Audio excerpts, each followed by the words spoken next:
Hey folks, hello. Welcome to a Saturday afternoon, back to a weekend, Saturday afternoon bonus Techthusiasm live podcast. I wasn't envisioning doing this today, but we got some stuff in. New iPhones, of course, shipped to everybody yesterday. And I figured, well, it's upgrading this year anyway. And I've got a 15 Pro Max here for me. I've got a 15 Pro here, which is my wife's phone. We got the new Apple cases, the woven material and the clear one. And I was going to be diving into this stuff today anyway, setting things up and taking a look at it all for the first time. So I figured, hey, why not? We'll go live. We'll see who's here, who comes and hangs out, checks in. The content will be there if anybody comes back to this after the fact and is kind of interested in seeing some first new iPhone 15 hands-on impressions and first takes and all that, as well as going through some of the like migration steps, the setup steps, and those types of things. So a couple regular friends in the channel. Welcome, Julius. Hello. Rob James. Hello. As you're coming in, let me know who's out there. And yeah, we'll see. It might be just a small kind of intimate endeavor here this afternoon. It probably will be a relocation as well. Trying to work schedules between putting this idea together and what's going on with the rest of the family today. I had to start down here, but I am planning to migrate up to the kitchen basically and get a second camera kind of angled down and have a multi-angle shoot and be able to like look at the phones and all that while still being on video here. So as soon as the house clears out a little bit, we'll take a walk. We'll take a walk up and relocate to the kitchen and dig in. So let me know as well. Sound off in the comments. Did you upgrade any phones? You an iPhone user? Did you upgrade to an iPhone 15? I of course am coming from a 13 Pro Max. I like the Pro Max. I think the extra screen size is really what in pretty much all of these types of devices. I think I generally opt for the largest screen that I can get. I buy the biggest iPad. I buy the biggest phone. It's easier on my eyes. And I generally prefer larger screens. I got the 16-inch Mac that I'm broadcasting on right here. So if they made a slightly bigger one, I probably would even consider going for that. Although with the Pro Max, we're already kind of hitting the limits of the pocket in a lot of clothes. So I put the video out a couple weeks ago before the stuff went on sale. Again, trying to help. Usually those videos have resonated really well. I've done them the last 3 years, basically talking about carrier plans and how to buy your iPhone and all that sort of stuff. So that video is out there. It picked up quite a lot of discussion and views and attention and whatnot. So I can say, following up that video, I'm an AT&T subscriber, and I opted for the carrier trade-in. So they structure this really nicely. So we got 2 boxes. I did them as 2 separate transactions, just because there was the Friday morning when all of this stuff went up to order. I think there were some web troubles when the iPhone 15s went up. I think that the Apple store actually went up early prior to like the 8 o'clock time, and then it went down. And then on AT&T, AT&T's webpage was working right at 8 a.m. But I was able to get one through, and then it kind of like flaked out, and you had to like log out and reset things and log back in. So it was just more stable to do it in separate transactions. Plus the idea of being able to just treat every one of these transactions as an independent thing. There's always a little bit of risk, I think, when you're trading in a phone, particularly mail order. You put them both in the same box, and then that box gets lost or damaged in some way, and then they get them back, and then does somebody processing the trade-in mix them up or mash them up in some way? So to me, it just worked out better, I think, to do independent transactions, keep it cleaner that way. So again, we did the carrier trade-in for both of them. And 15 Pro Max in black, titanium for me, and then the 15 Pro is my wife's. So we'll be able to take a look at both of them here. We took the 3-year bill credits deal and we traded in the equivalent models of the 13s, traded in the 13 Pro Max, $1,000 trade-in value, amortized over 36 months. The new phone, of course, is $1,200, so that extra $200 you'll pay for about $5 a month, roughly, for the next 3 years or so, in conjunction with the credits. But the pros are even up, right? It's $1,000 phone. You get $1,000 of trade-in for trading in the last one, amortized over 36 months, but it comes out effectively as a free upgrade, assuming she doesn't drop it, break it, lose it, or anything, get it stolen or anything like that. So that's a pretty decent deal. You do pay tax out of pocket right up front. So in Michigan, 6%, $60 for this guy, $72 for this one. You're paying that no matter what. And then, of course, the hidden cost of, there's always a slightly different form factor, and you're always going to end up buying a new case. And I just went with the Apple ones, $40, $50 or so a piece there. And I was kind of curious to try it. So we'll take a look at this thing as well. The MagSafe wallet. So in terms of how these trade-ins work, if you've never done one, right, we get a box of stuff. Essentially, the phone, of course, is in there. I got to make sure what information I show and don't show live here. So the intent is really that we will send the phone back to AT&T directly in this box. And so we have a strip tape to reseal the box. They give you everything, right? They want you to put the thing back in the same box. They give you tape to tape it back up. They give you a container. And interestingly, between the Pro and the Pro Max, the packaging for return is different. So there's like this bubbly wrap kind of thing here to return the phone. There is, of course, a sticky address label to ship it back. And let's see, I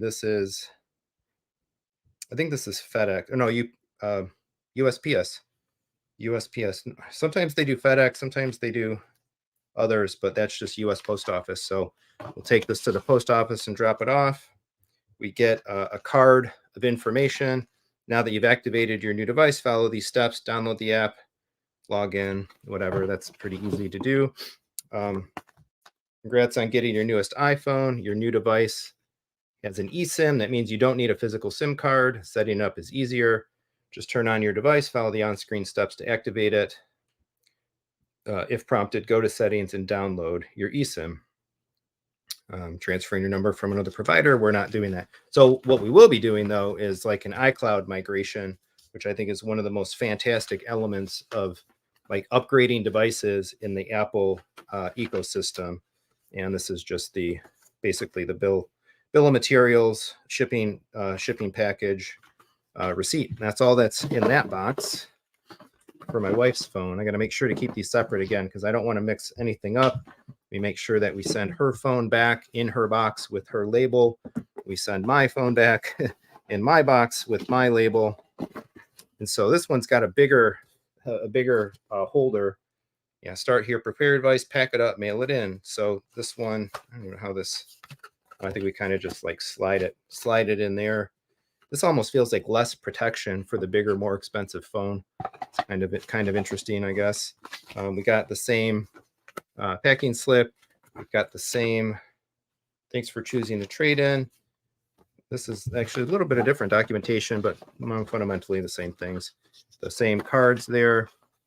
And then, once again, a shipping label. And they give us, cracks me up, they give you tape. As if you didn't have your own. In the age of Amazon and everything coming in the mail, didn't have tape. But hey, I guess, in the age of everybody cheaping out on everything and not including stuff in the boxes, they give you tape. So not all bad, I guess. All right, so we're going to dump this back in here. And again, we will get upstairs here fairly soon. And I'll set up kind of a double view camera of this as we kind of work through. Just want to make sure to hit some comments, welcome folks in. Julia's saying you're like me. As soon as I figure out what phone I'm getting, I usually buy my covers first. Yeah. These were up for sale pretty much right away. These actually came on Wednesday. The phones did come yesterday as expected. They delivered like late in the day. FedEx delivery. Again, I usually buy the Apple cases. I had used the leather one. It's a little chewed up over. I've had this phone now for 2 years. I don't use a screen protector or anything like that, but it's definitely the case. The case has definitely saved it. I know I've dropped it a couple times here and there, and it's made it.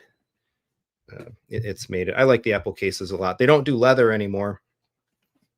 If you watch the keynote announcement address from September, no more leather. It's environmentally not very friendly, I guess, in terms of probably chemicals and different things that are used to process leather nowadays. So this is the new material, fine woven, fine woven. So I'm curious to open that up and see what it feels like. I think it's supposed to be like recycled thread and all kinds of stuff as well. Rob James saying iPhone 13 Pro, undecided if I'm upgrading just yet. Yeah, well, the deals are there. Julius, yeah, you're an Android guy. Just bought the Samsung Ultra 23. Cool. I did go for stock storage. So I am happy that they upgraded the max introductory storage to 256 this year. I will, because I think I'm going to end up doing a lot more recording for the channel. I'm hoping actually to with this, even than with the Sony camera that I use for some of my stuff, just because the Sony camera can be a bit of a pain. Oh, cool. Hey, Kellen, welcome, Kellen. You've got a 15 Pro Max. Moving my numbers over. Oh, so you transferred. What service? Where did you move from to AT&T? I've had AT&T now. We've had them for several years, I think, and generally been pretty happy with it. But in the Southeast Michigan area, I think over the many years we've lived here, we've tried Sprint. We had Verizon for a long time. Verizon we also had when we went out east for a little while. Massachusetts, the Boston area, I think is like the home of the company. So there's a lot of Verizon services and whatnot out there.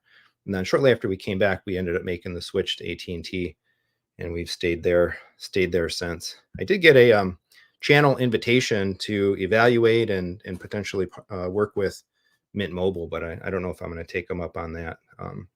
AT&T is pretty good around the area. There's definitely a few places where it drops out driving around, and a couple places where you think it would work great, or it should work great, and it kind of comes and goes. But I think every carrier has their little windows of service concern and whatnot. Supernova more. Got the black titanium Pro Max myself. Awesome. Yep. So hey, we're rocking the same phone there. Yep. Set mine up today. Cool.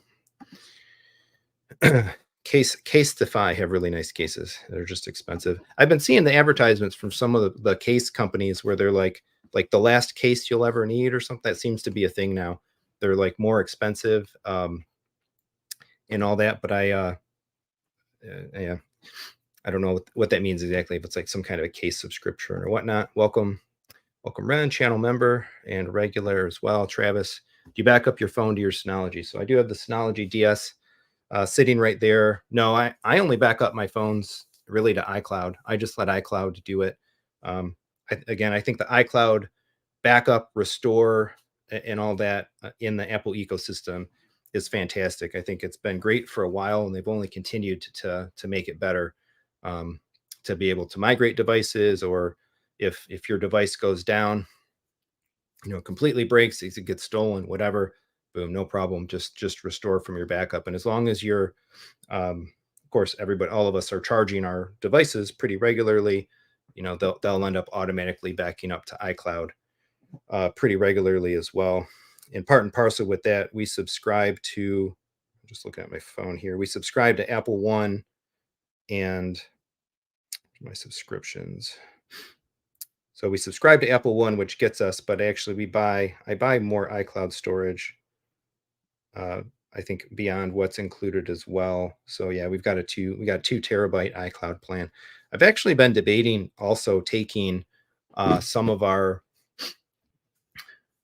my storage off of Microsoft, off of like Office 365 and OneDrive, and maybe putting more of it into iCloud, kind of getting a little deeper in with some of the Apple ecosystem apps and whatnot. But we'll see there. I've actually started to switch from OneNote to Reminders a bit more, and I've really started leveraging Apple Photo storage more, particularly kind of in service of the channel. So let's open these up. Let's take a look. We'll get a first little out of the box experience. So we get the little tab, rip up 2 of them, one at the top. one at the bottom. Shuffle this out. Wow, that camera is big. Holy cow. I don't think this will charge in the Tesla anymore. I wonder. um, I'll peel the screen. I should have done that as a short, get like 500,000 views. So there we go, black titanium. Wow, look at that. That shiny screen there. So here, let me take my old one out of its case. And let's kind of hold these side by side a little bit and see, are they lighter than the other? Oh yeah, there's definitely a difference there. It's not anything huge, but there's definitely a noticeable in the hand heft difference. So just make sure we don't have any. So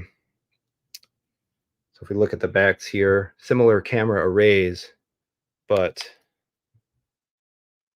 they're much more pronounced. I don't know if you can really see that, just how much more those cameras are sticking out. Periscope lenses or whatever, indeed. Of course, we lost the switch, the faithful, trusty switch that's there. Now we have the action button. Have to see what I end up actually wanting to use that for. Action button on the side, volume controls. This feels really light, actually. This feels really good. And my favorite, the star of the dance, USB-C. We have now I can actually charge, well, almost all my devices, because I still have to probably get my AirPods case replaced with a USB-C one, and then I can charge everything that I have at my desk where I charge my iPad. So look at that monster camera array there. Yeah, I'm really curious to see what kind of quality this thing shoots. Going to be pretty sweet. All right, so what else is in the box? Let me set this down. We've got our usual Apple stuff. You no longer need a physical SIM card. You have eSIM, one sticker. Never really used the stickers. One of the nice little byproducts of trading in stuff, at least when they used to give you all of the cables in that, is when you trade in, like, they only want the phone, right? They never wanted the cables. They never wanted the charging bricks. They never wanted any wired earbuds or anything that came with it. So at least you got to keep that stuff. You just send them the phone. But all we have in here is a USB-C cable, USB-C to USB-C. Nice. This is kind of like, I think, their default style cable now. Braided USB-C, and that's it in the package. So let me get this back in here. Lay this down. Just kind of put I got it upside down. That's why it's not closing. Comes out of the box basically with the cameras up, and the box has the little broken piece for the camera. So less packaging, very svelte. Let's take a look at the Pro. Again, we got a rip 1, we got a rip 2, and I think I might hear no more noise going on upstairs, so we can make our trip up. Essentially the same things, looking at the same stuff, just smaller, exact same sticker and eSIM notification card. Went with white for my wife's phone. Still a pretty significant camera system going on there, but not quite the level still of that Pro Max. Yeah, I'm gonna have to do a little. I'll redo these as shorts probably. I'll stick these back on and take them off. See if we can equal the LG G2 film removal with, like, whatever, 500,000 views, the most viewed video on the channel. For all the time and effort and energy to make really great produced tutorial type content, the thing that everybody watches is peeling the film off of the electronic devices. So yeah, I like the white. And again, we got her the clear case. So my wife is the one that's most likely, if we voted, would be most likely to damage their phone, knock on wood. So I hopefully don't damage mine. So we've always kind of opted for a little more protection with hers than with mine. And I was kind of eager or happy to see that Apple did a clear case this year instead of just buying a cheapo one or whatever off of Amazon. We'll see if it actually looks any nicer. Welcome, Oprah. Got a bunch of the faithful regulars with us hanging out today. What's the battery life like on the 15? I don't remember offhand. I'd have to pull it up, pull up the spec and look. I think it's gone up this year. I don't know for certain on that one though. Around saying skip this gen again. Not really worthwhile for me to upgrade from the 13. Yeah, if not for USB-C and a thought of like probably trying to use the phone more on the channel for for the purposes of the camera. Yeah, I don't think there's a ton of other major differentiation. I am curious to see like the dynamic island thing and some of the other I think there's that and a couple other UI-ish type things that are present on the 14, 15 that aren't on the 13. See if that proves useful. A lot of the stuff, of course, though, comes in the software. And Apple, in my opinion, is really good about supporting many models back with the OS releases of various things. So you're getting iOS 17, on phones that are years old, and that's where a lot of the features and capabilities and stuff come from. Oprah mentioning no power brick. Yep. So yeah, that's it. No power brick and no. I wondered if they might put USB-C wired earbuds in there. I have a USB-C to whatever 2.5 millimeter headphone jack adapter that I use for stuff like that. All right. Well, actually, I think I'm still hearing some noise up top there. Let's open up the cases. We'll take a look at these, and then we'll get on to some setup and some other topics and things. I think we just pull this out. Nope. Whoops, rip that. All right, there's nothing to tear.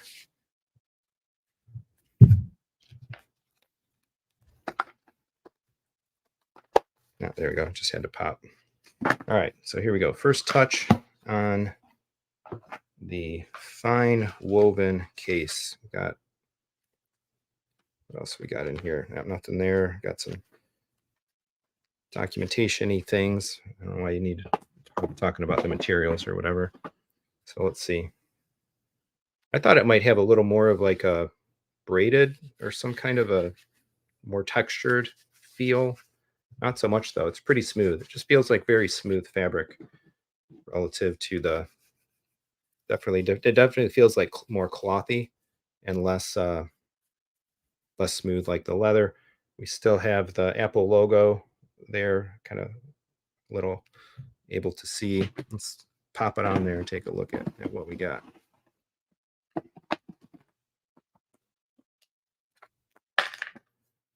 So we take this, slide her in, easy. Black on black.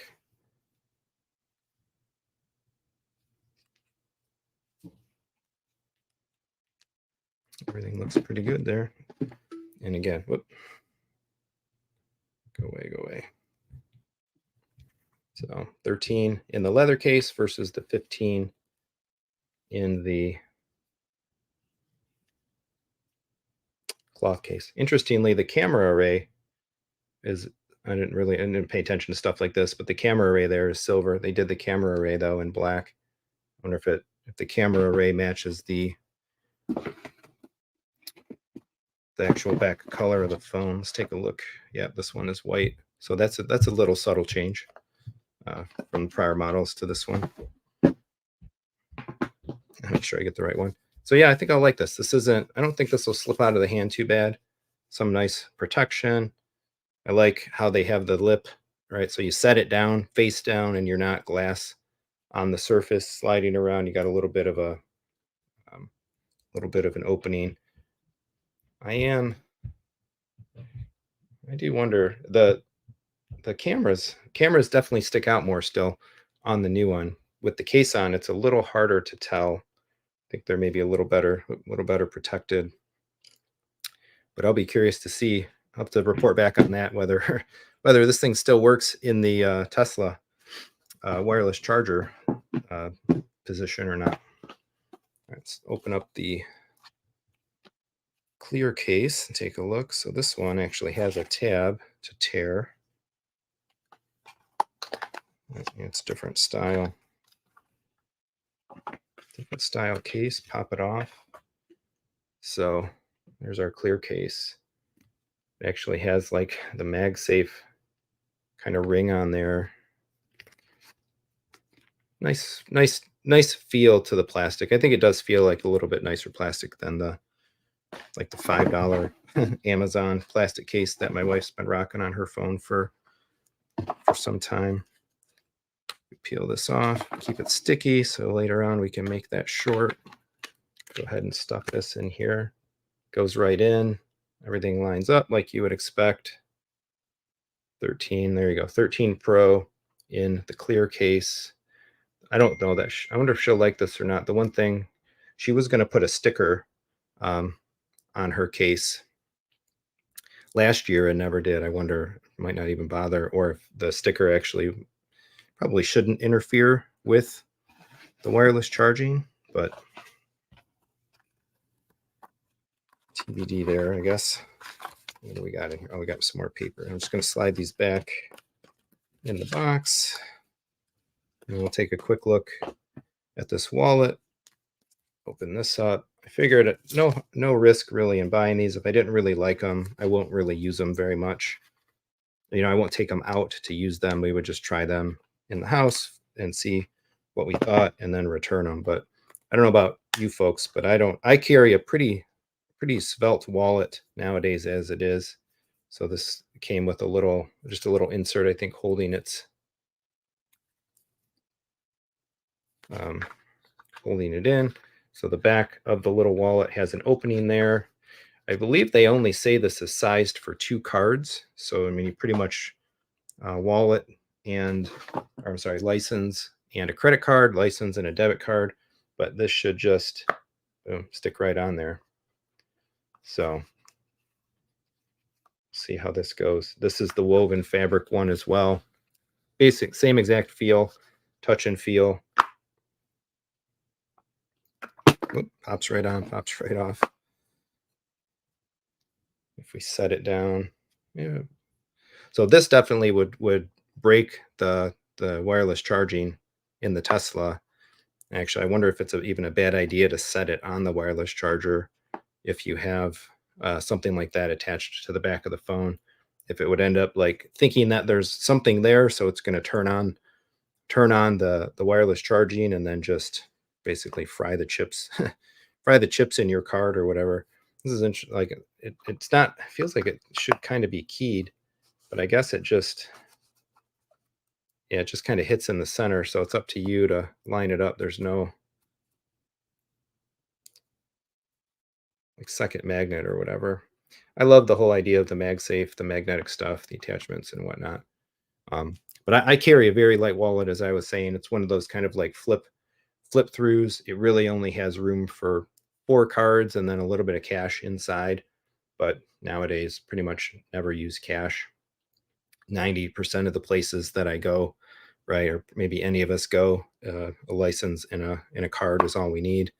Maybe insurance card or something else that you might take with you, but that's something that you could very easily take photos of, or keep the information just in your health app nowadays, I guess. So it's not specifically a card that you probably have to have with you. All right, I got the note. The family did leave, so we're gonna head upstairs. We'll get the double camera rolling, and we'll start working on some setup here before we walk up. I just want to make sure to hit some comments here. Ren saying, always been someone who upgrades 3 to 5 years depending on what Apple changes. Yeah, I know my goal for these is that my wife hopefully will stay with a 3-year cycle on hers, and then we'll see. I got 2 years just fine out of the 13. So I don't think I'll be necessarily jonesing to go earlier than that.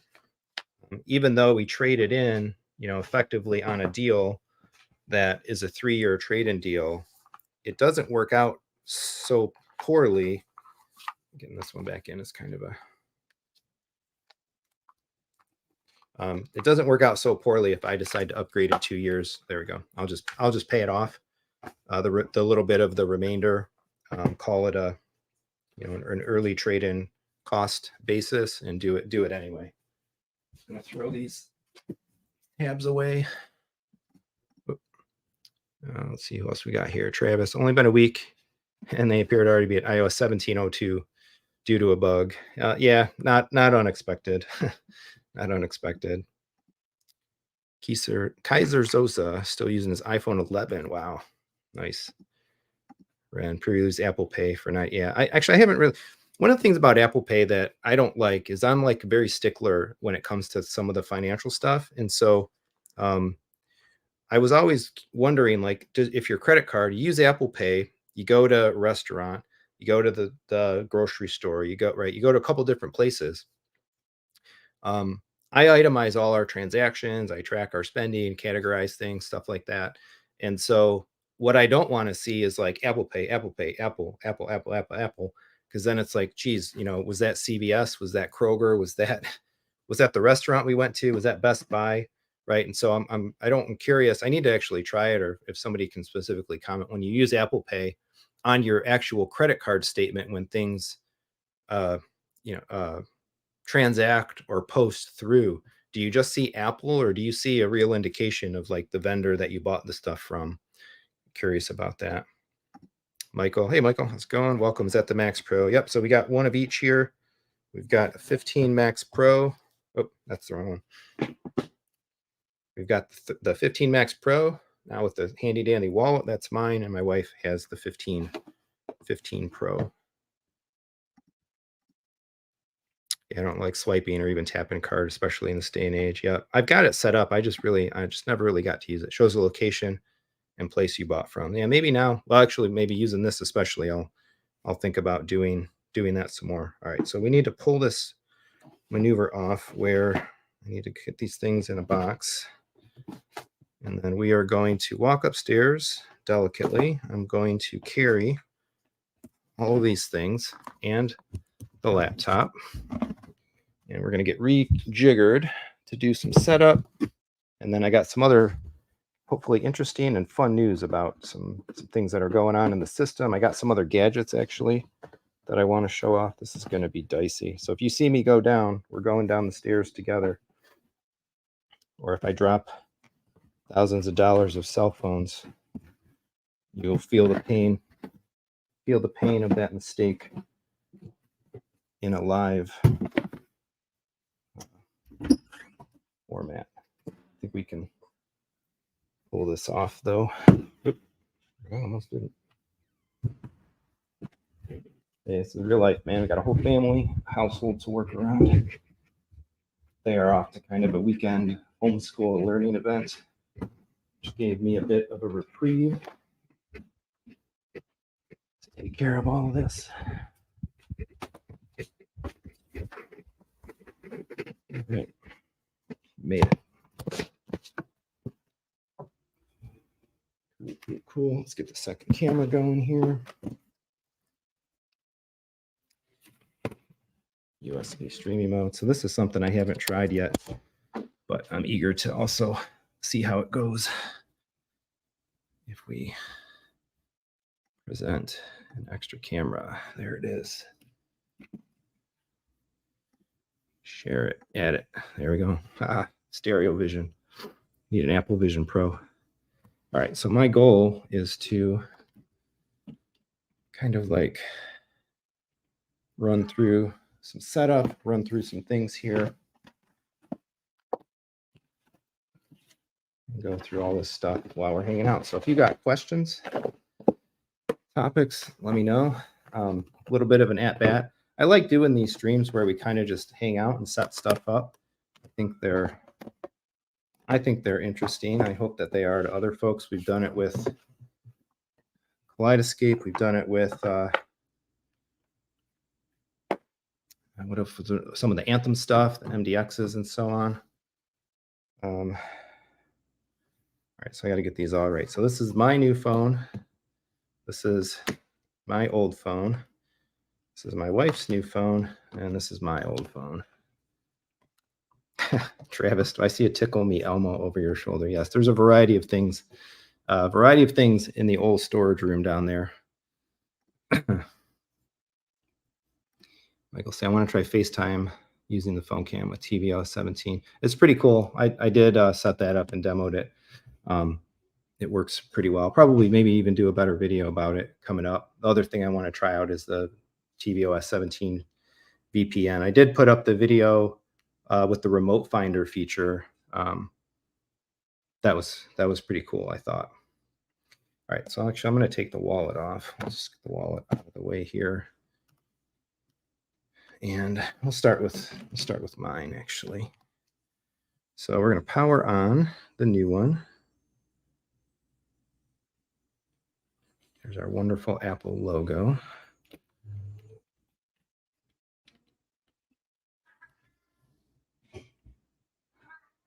I guess for newer stuff, looking at the Bel Air Cinema. Yeah, that was pretty wild.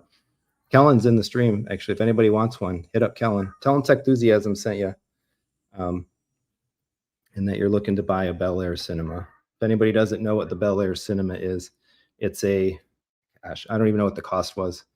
6-figure plus, maybe pay like $40,000 or whatever a movie, but it's essentially like commercial grade cinema, day and date release access for broadcasting at home use. So I think we can see this reasonably well. Hello. We're going to swipe up. We're going to go English. We're going to go United States. Appearance. Here we go. Choose the size of the text and icons of your phone. Default, medium, and large. Well, we're going to go default. I'm still going to try to hold on. I might have to go into the finer settings later and bump it up. I think I mentioned that in with my eyesight evolution. I'm no longer on the smallest font setting on my devices anymore. So we're going to continue. Quick start. Here we go. Looking for nearby devices. Bring your current iPhone or iPad. This is what I love. Bring your current iPhone or iPad near this phone to sign in and set it up. Oh, one of the other things I probably should have done was just make sure that my iCloud backup was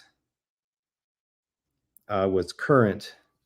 But I think when we do it like this, it doesn't matter. So we can go ahead, set up. So here we go. Right there, we've got from one device, the new one, triggering to the old one and wanting to use it to basically set itself up. So we're going to unlock to continue. I can Face ID this. I think, no, we got to go passcode. Enter that in. Connecting. And then you do this little image thing, waiting for the other phone. Hold your new phone up to the camera like so. You take the little photo of this cloudy thing that's going on there.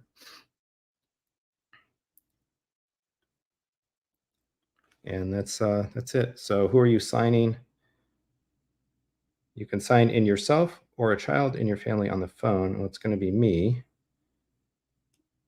Get started. All right, finish on the new phone. So we go back and forth here a little bit. Your account is protected by the passcode. So we need to do the passcode. And I'm hoping that I don't get anything super secret divulged here in the process of doing this, but I want to show this off. Again, I think this is one of the cool Apple ecosystem things out there. So activating your new device, confirm your phone number, continue, verify your identity, enter your 5-digit billing zip code. Done. AT&T will use this information to activate your cellular plan.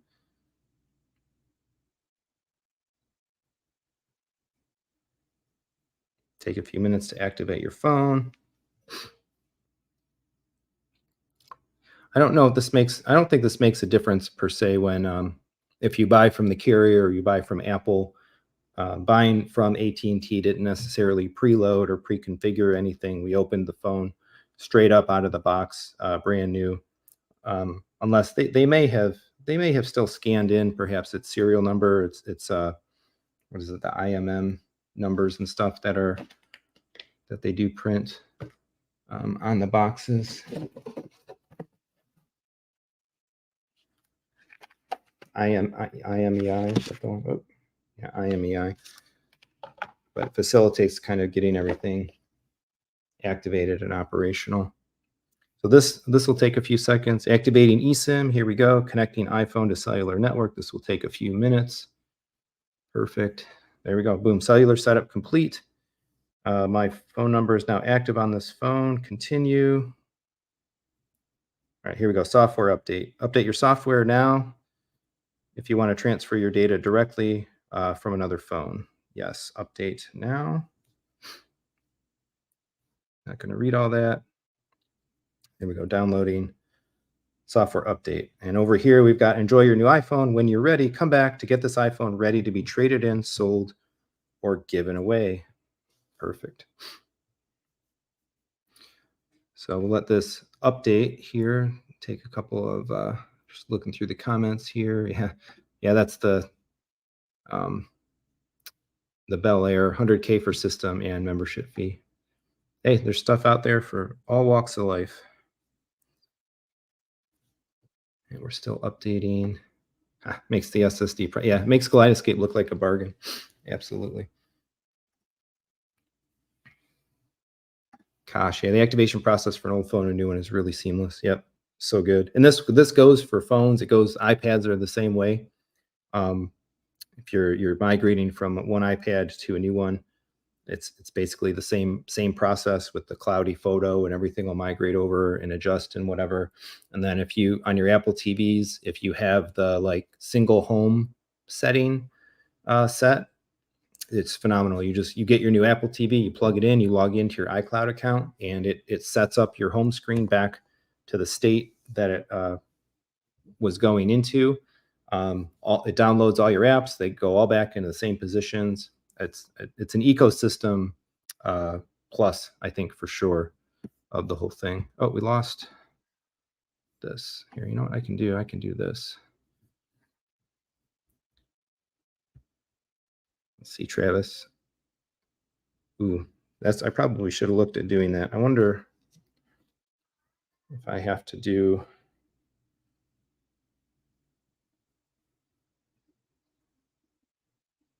Well, I'm up to date here. So iOS 17, iOS is up to date. I think I might have updated this the other day. Let me see. I got 17.0. I don't see a 17.0.2. So I don't think we have to. Hopefully everything will go off without a hitch. We'll see what this one ends up upgrading to. I've got the betas turned on. Maybe it's in developer. They put it in the developer beta ring first. So we'll see what's going on. I have gotten stuck before doing this process whereby I did have phones that were like version out of sync with each other, or iPads or something, and I was trying to cross upgrade, and that was a little problematic. Look, popped on me there. Michael, have you ever seen the photos? Yeah, of full 747. It buys up all the air freight. Well, according to what they said in their keynote, if you watch that whole little skit about the eco-friendliness of the company, they're going to ship by land more now, because it's less, or ship by sea rather, but because it's less environmentally destructive. Quite a lot of stuff that they talked about there. Yeah, Travis, I believe it's not beta. Well, we went looking for it here. I'll do one check on my wife's phone as well while we are letting that one upgrade on her wall of apps. General software update. Beta's off. Oh wow. She's so out of date. Oh my god, we got to update this one. We got to update this one a couple times in order to make this migration. So I'm glad we looked at that. we'll let this run. I may need to plug this one into power for it to do its thing. I'll do this one kind of off screen and let that run. I don't really like the new call thing change they did. I'll have to look. I'm not sure.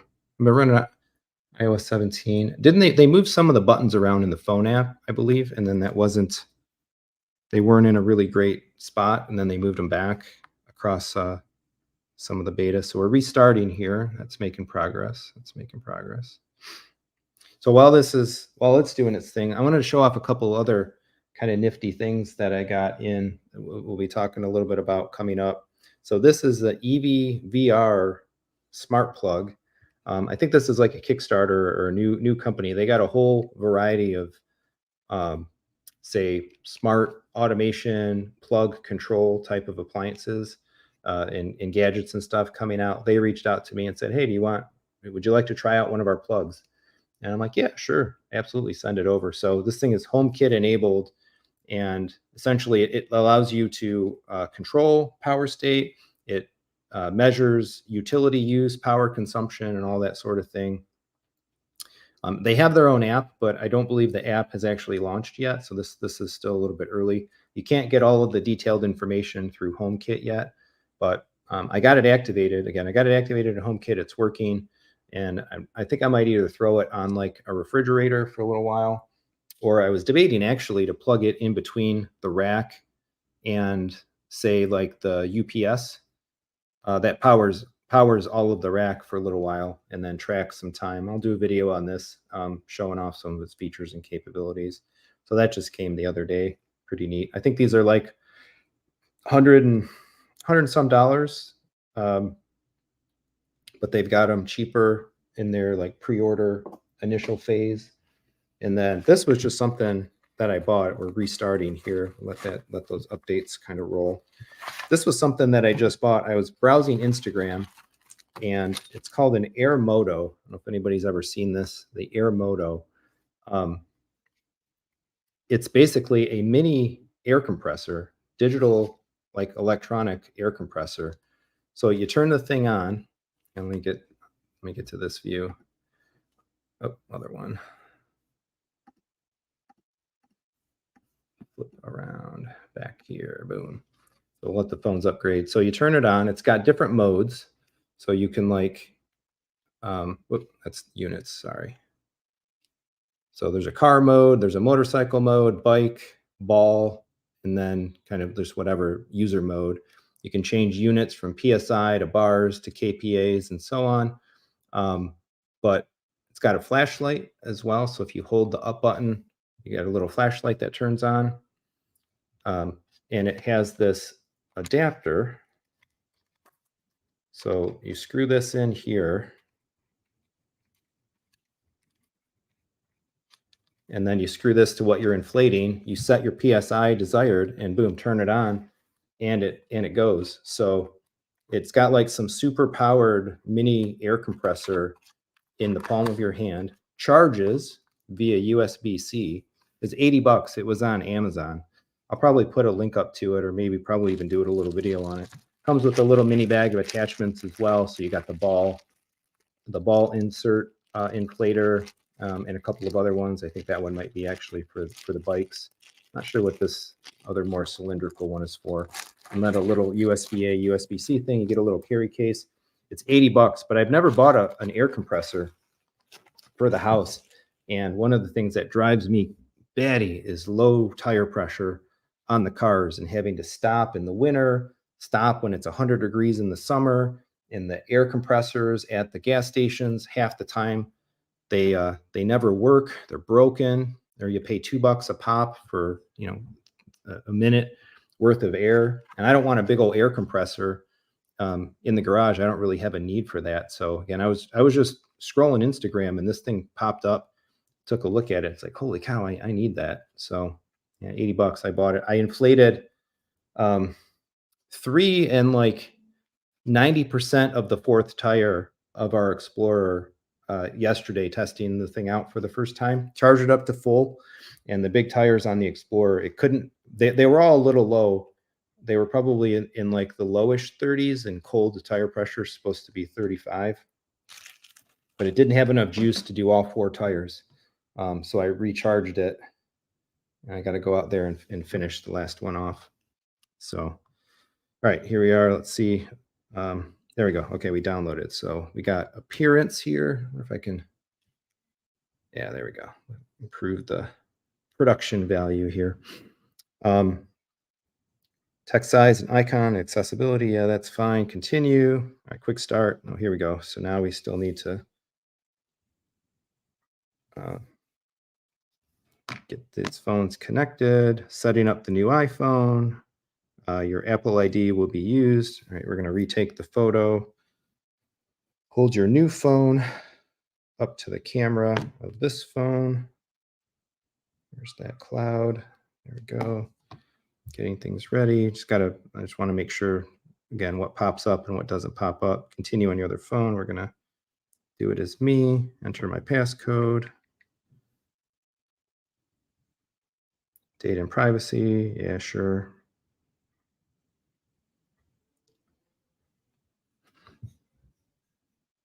Face ID. Yep. I wonder. Oh, let's just do it. So if anybody hasn't done a Face ID setup, right?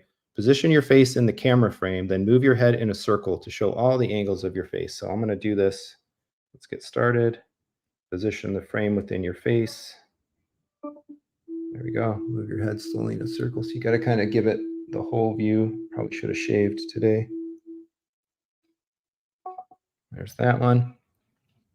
Use Face ID with a mask. Face ID is most accurate when it's set up for full face recognition only. To use Face ID while wearing a mask, iPhone could recognize the unique.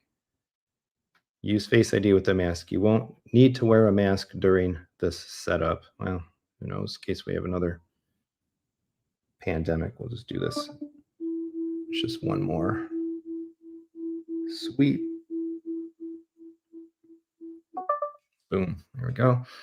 Face ID is now set up. Continue. All right, here we go. Transfer your data.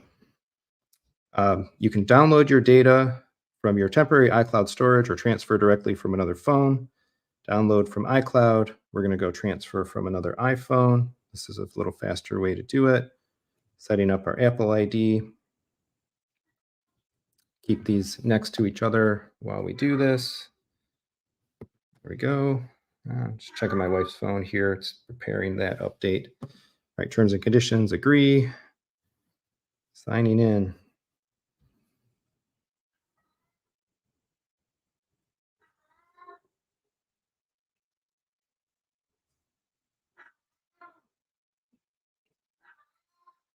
What the cat wants outside. Take a look at some comments here while this is doing it, kind of its next step.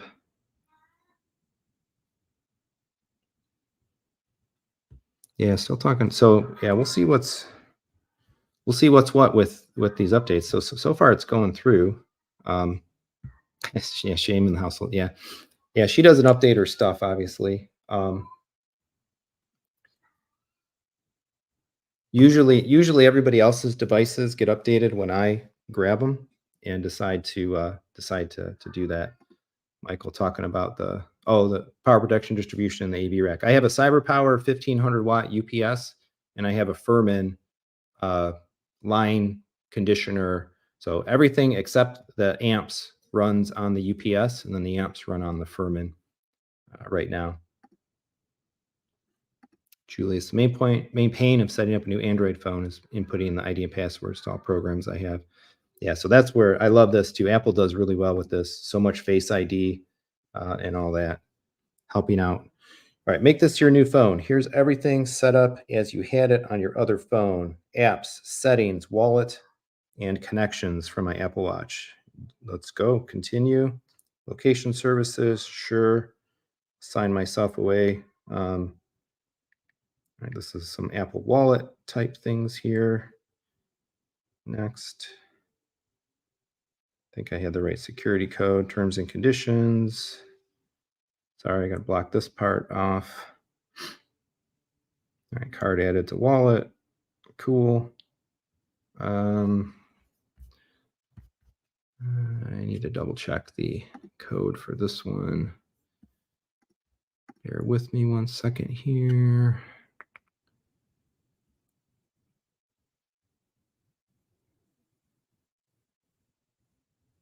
Yeah, that's it. Next. So I'm just reauthorizing my Apple Wallet components. So Apple Pay can stay engaged.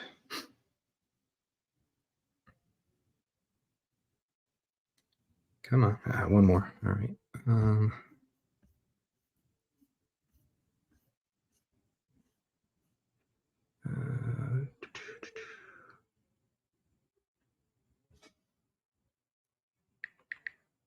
Last one.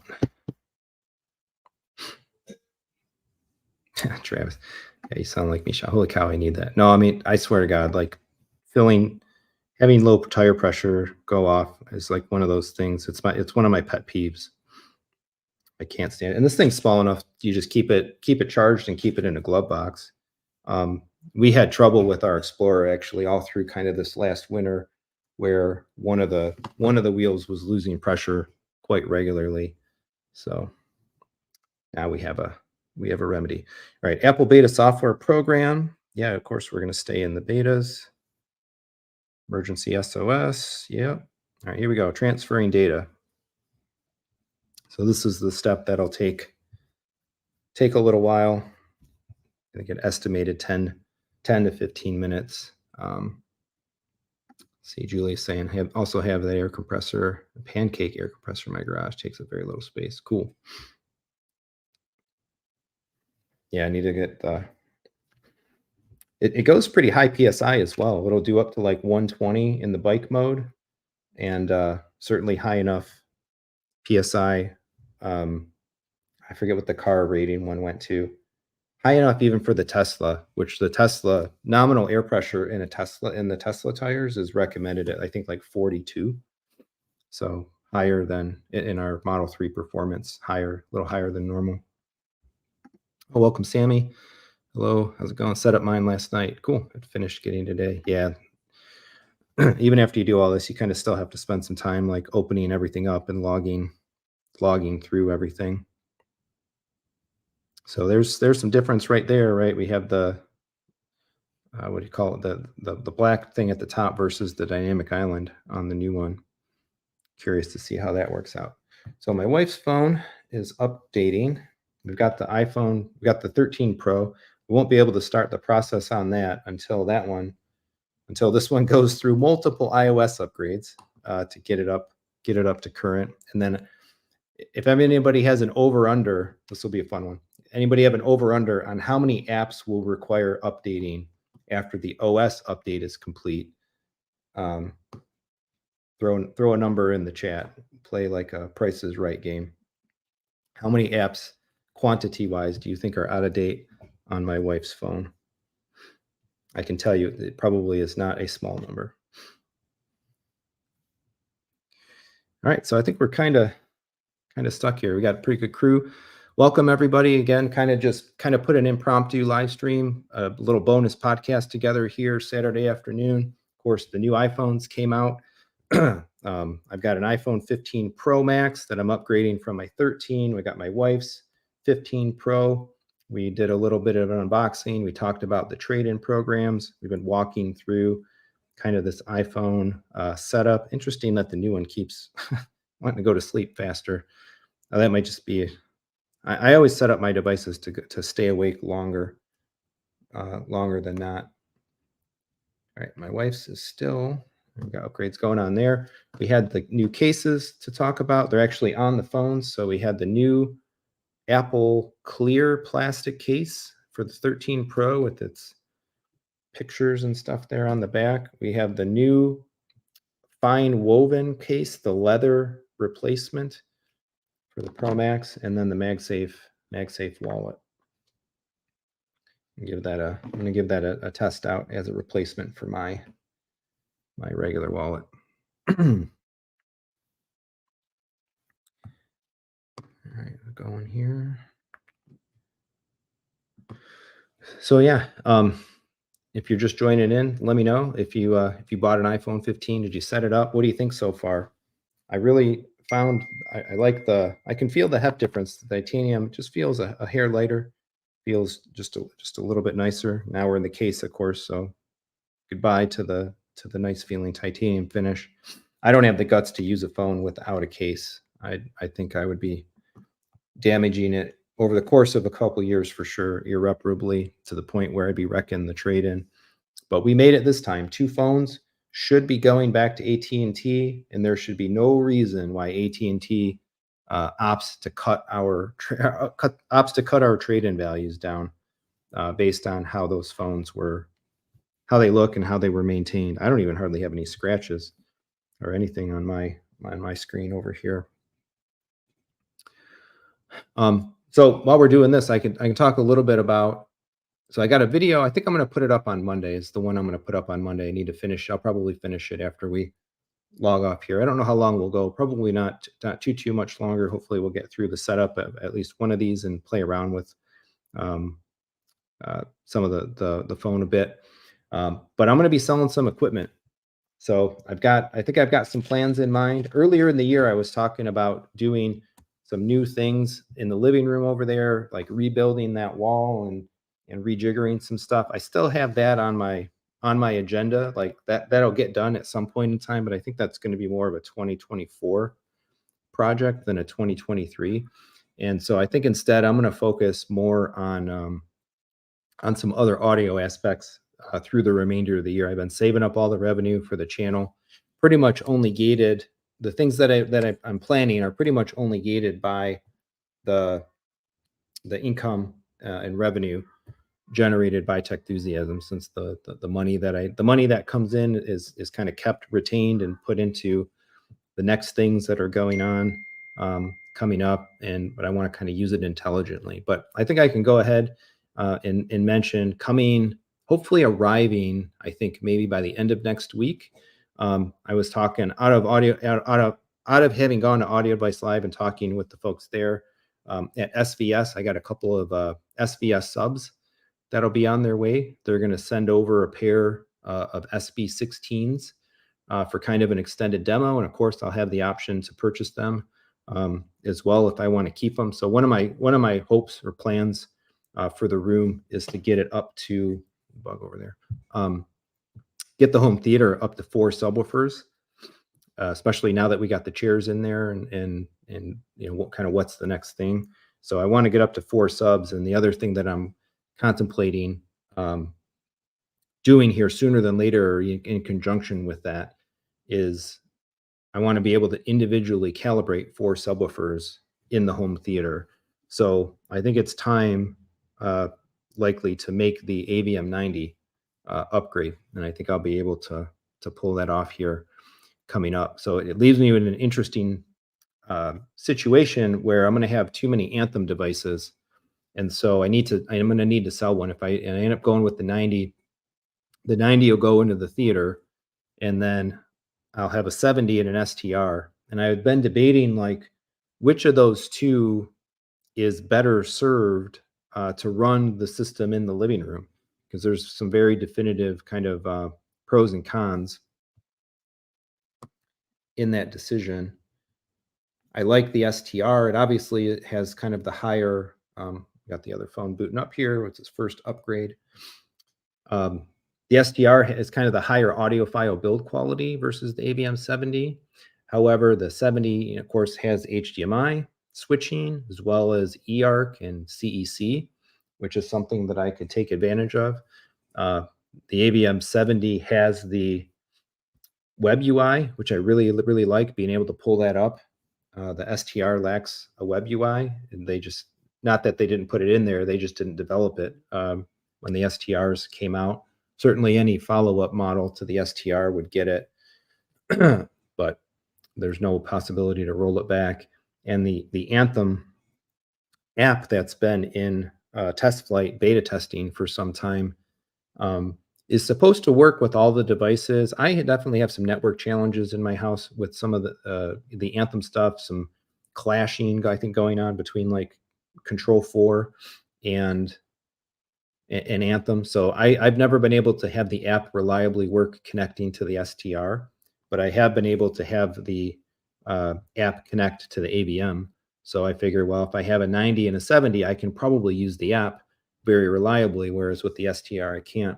So it's really a trade-off of like, is there some level of audiophile fidelity that keeping the SDR would deliver versus like the other handful of that was weird. I don't know what that was.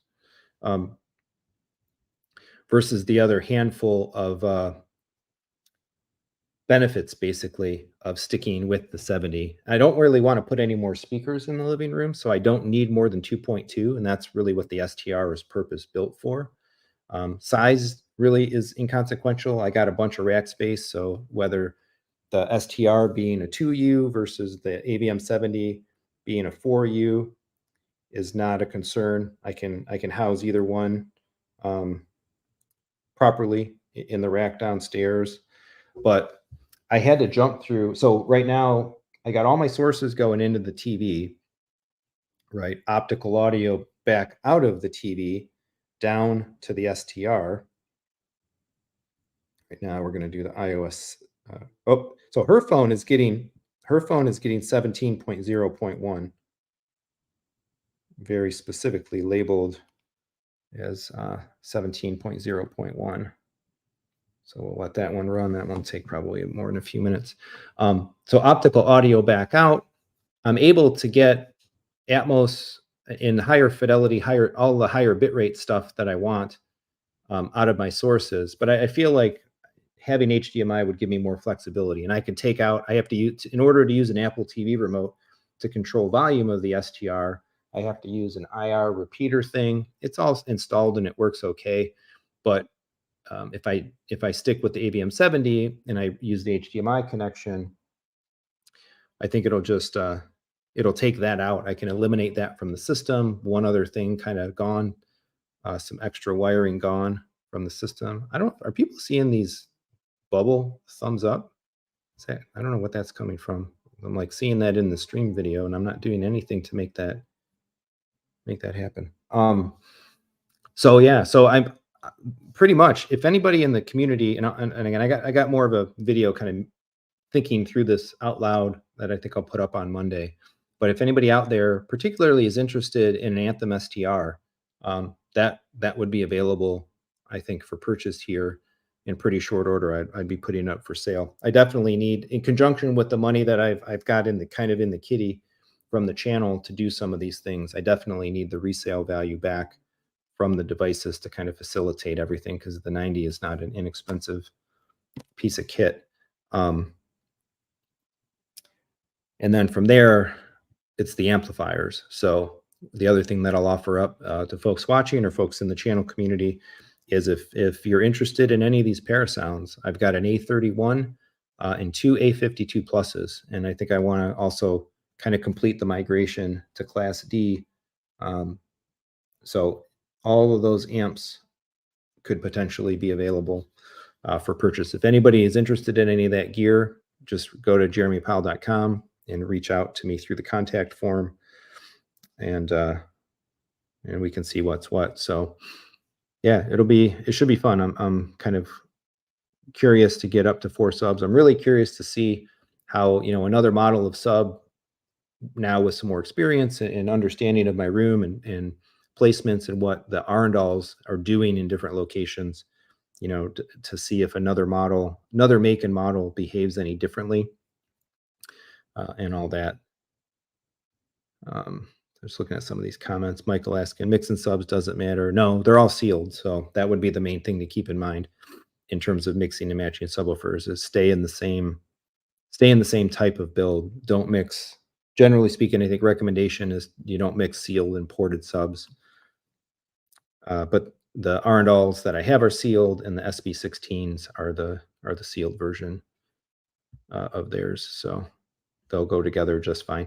I did ask the SVS folks, it's like, well, if I'm running all 4 of these in the room and I get set up hopefully in parallel to be able to EQ all of them independently, it begs the question. So the SB16s have, of course, their single driver on the front front firing on the subwoofer.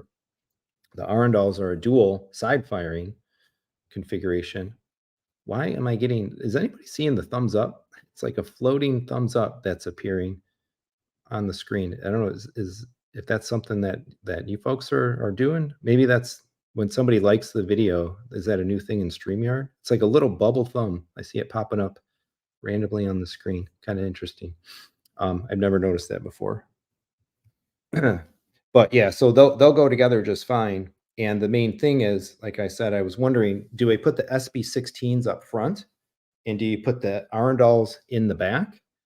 Or do you put the Arundels up front and put the SB16s in the back? Because I kind of have almost like a near fieldish rear position. It's so close to the seating, um, versus being farther away up front. And so they gave me a little bit of guidance in email. I need to see what kind of their recommendation was. But I'm very curious to put a different sub in the same positions of the Arundel and measure it up and see, does it peak and does it null the same ways in the same, in similar fashion, or does it not?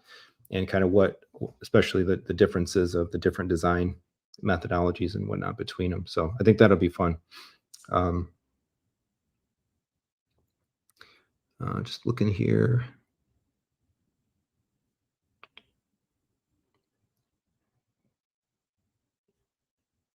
Oh, here they go. Sorry, I was trying to catch up where I had left off in the comments. Travis asking, are you eyeballing the new Kaleidoscape boxes?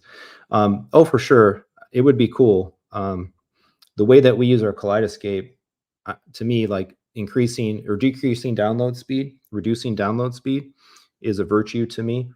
Even to go, from 15 minutes or 12, 15 minutes down maybe to 8 to 10, I think would be nice. I don't feel I think there's still more impactful stuff that I could certainly go spend a bunch of money on, like the audio things that we're talking about, that would do a lot more for my room. Because at the end of the day, from the 12 terabyte that I have to upgrading to either anything of the new ones, any of the primes, whether a hard drive, a spinning hard drive, or an SSD version, once the movie's downloaded and you're watching it, the experience is the same.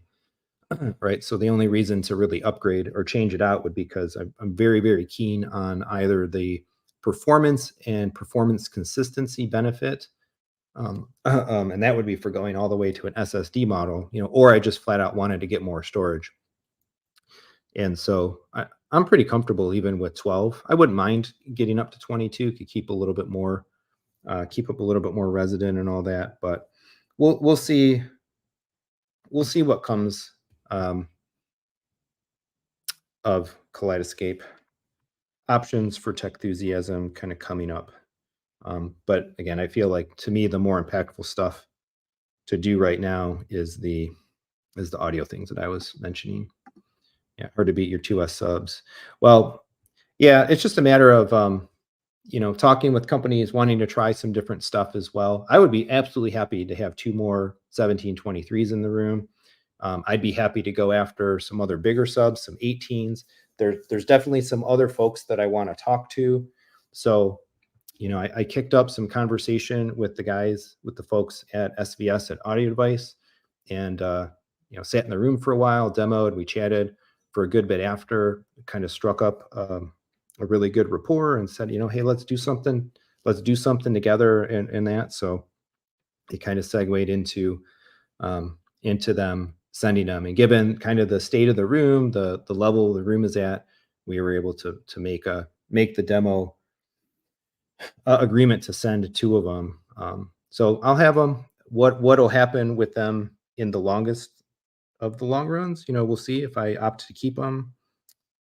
But I've got a pretty extended opportunity to play with them, so we'll see where we go with them, from there. I'm just looking here quick. Ren AVM 90 pricing seems strange. Yeah, I mean it's getting up there. What is it? $7,500 MSRP. So Trinoff is still a good step away from that. Um, Storm though, I don't know what the. Oh, okay, here. Oh, sorry. Let's just catch up here. Device added to your account, and iPhone now has access to iMessage and FaceTime. Yeah, that's fine. All right, so let me get this. All right, restore completed. Oh, add. Yes. Restore completed. Apps and data will continue downloading in the background. Sure.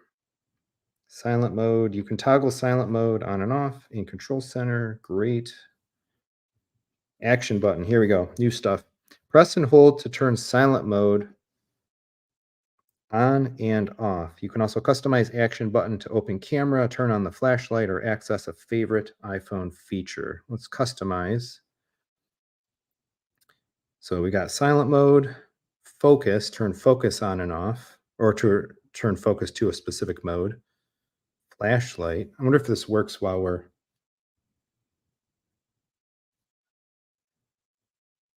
It's not. Oh, hold to turn on. Okay, then boom, there we go. Flashlight.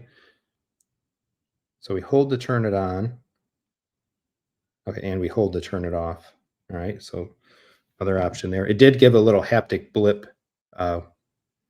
Also their shortcut, so you can run a Siri shortcut, accessibility, or just no action. So we're just going to leave this on silent for right now. Welcome to iPhone. Transfer complete, continue over here. Okay, erase this phone. Yes, let's see. Erasing will sign you out of your Apple ID, remove your personal data so this iPhone can be safely traded or given away. Yep, continue. Passcode. Password. And this is again why I think Apple just does this stuff so well.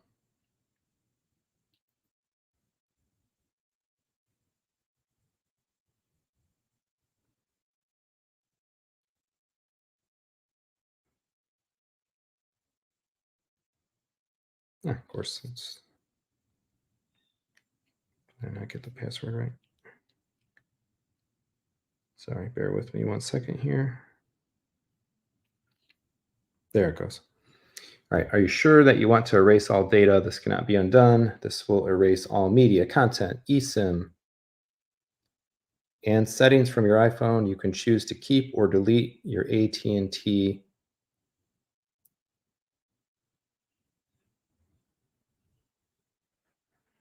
delete eSIM and erase data. Boom. All right, so that one's on its way. Welcome to iPhone, and there we are. Restored, downloading apps, enter your passwords. All right, let me do some of this off screen here. Oh, this is other email.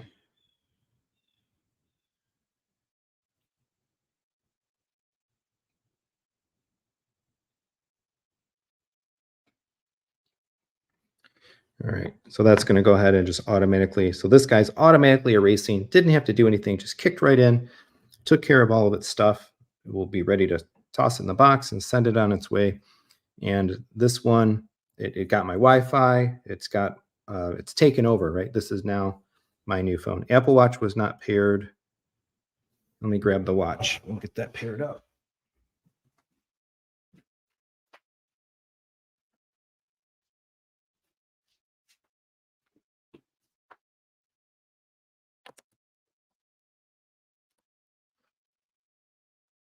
Pair watch with new iPhone. Okay.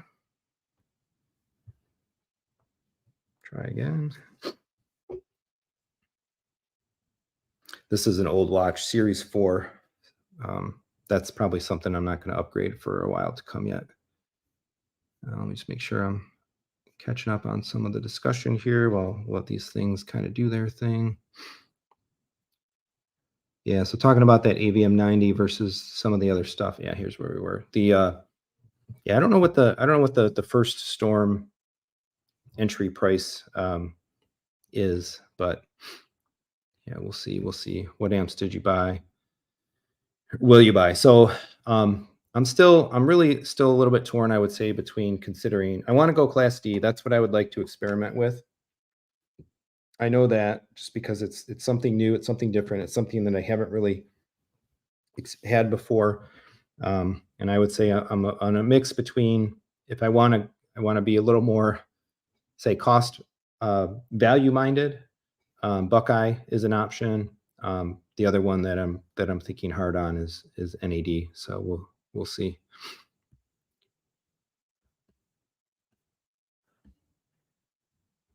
Yeah, we saw other iOS icons too. Interesting. I have no idea why that was doing that. If that was something from the phone or whatever. Sammy's saying with the SVS, yeah, you can PEQ to adjust as needed. Yep. Yeah, the Arndals do that as well in their app. The other video, actually, I filmed it. I think I'll probably put that one out at the end of next week, probably on Friday, is about how I redid. I redid all my audio calibration since putting the chairs in, and I did a couple of things differently this time. I towed all the speakers in around the main seat, since now I have this kind of defined home theater to seat where I want it to be. So that's a little more, sound is a little more directional, kind of around the bubble of that center seat. And I redid my whole Anthem Arc cal, changed a little bit of the tweaks that I made in the setup, in the settings of it, in terms of like correction, frequencies, and a couple minor things like that. So it sounded good. Apple Watch was not paired, but we're updating over here, so we'll just keep trying again. Get through some more comments here. Sammy, just got 22 terabyte Prime. Cool. Yep, that's what Michael's rocking as well. Pretty fast. All downloads, 8 minutes. Yep, 8 to 10. Made me buy a bunch of new switches. Going to redo the network. Yeah, I think that's another project that'll be on the agenda, is upping some of the network capability. Yep. Want to see new players support Dolby Vision and so on. Yeah, stay tuned. Stay tuned. I think 2024 is going to bring us some really great Kaleidoscape stuff. And I mean, common sense just tells us, right? They just redid the platform of the servers with new hardware, updated specs, new processors, new chips, more RAM. The guts of that box are changed over. It's a new Terra in terms of its hardware architecture. What does common sense tell you is next, right? And some of the things that we've seen in the new Terras coming to the other half of the platform. Rob James, having the same problem now. I have two Arndal 1723s. Oh, and two Pro Listens, and I don't know which to keep where, front and back. Yeah, or if I should turn the Arndal sideways so the driver is facing the room. So I've done like the spin test with the Arndals, with them kind of in a couple different positions, and bass is omnidirectional, and it doesn't really matter. The response curve really doesn't change. In the same location, rotating it. Because it's probably already getting so much coverage, right, from sending the sound out both of its sides. Let me double check. If I open this up, I'm not screen sharing what the guidance was. Here it was. So they had commented, a subwoofer in each corner is ideal, but there's not a particular reason for placing the SVS or the Arundel in the front or the back corners. Regardless of being front or side firing, they're both basically omnidirectional at these bass frequencies. The closer pair will naturally be louder, so we'll calibrate to a lower absolute level, thereby potentially giving it an advantage in max output. That's what they had mentioned. The downside to messing around too much is that those SB16s are 122 pounds. So I'd like to try all the configurations, but I'm going to probably hit some limit of lifting and carrying and moving everything around. So we'll see. But I definitely do. I will try them in the different locations, certainly front and back, and take a look at what I'm getting. I also was debating like a mixed setup, particularly if I do end up making the AVM90 swap, and the subs are being calibrated completely independently, right? You want to really mix and match. Let's put one Arundel and one SB16 up front, and then kind of like rotate them. So Arundel, SVS, Arundel, SVS. And so there you've got different ones in different corners and different places, and you're really kind of mixing and mashing up the response. My brain, I don't think, will let me do that though, or my emotions probably won't let me do that because of the inconsistency of looking forward from my seat and seeing like two different things. I like a very cohesive, symmetric field of view. I guess, in the system. Sammy's saying Lingdorf is also good. I have an MP60 2.1 in the living room. Yeah, I really like the Anthem stuff. I feel having the MDX and then both zones. Thumbs down. Who's giving me a thumbs down? Did everybody see that? Where's that coming from? I really like the consistency of like knowing ARC really well, feeling very comfortable with it. But I don't know. There's so many good options. So many good options. Yeah, did the graph show a difference with the chairs in? So this is another case where I changed too many variables at the same time, right? I towed in the speakers, which had some leveling off, I think. They still had some of the big peaks and some of the big knolls in some of their specific locations. However, it did change a little bit more of the subwoofers than the speakers, the chairs did, is ultimately, I think, what I noted. I'm talking about Kaleidoscape. I think once the players get HR10 Plus, it'll shut up some haters. Yeah, for sure. We'll see what the new models like logistically look like and what kind of price points they might hit and all that stuff. Yeah, shut up there about it being the best product, not being the best product for movies. Well, that's a Bel. Go get yourself a Bel Air, right? Sammy's saying, I think Lindorf signs more in a room with no treatment. Interesting. Works great in a living room. Good in theater. Switch to Trin off in that room. Happier with results.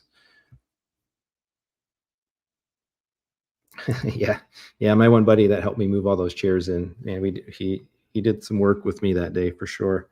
I already told him, I'm like, hey, like we're gonna have you come back over. We got a couple of 125-pound subwoofers coming. We got to get them downstairs, get them in.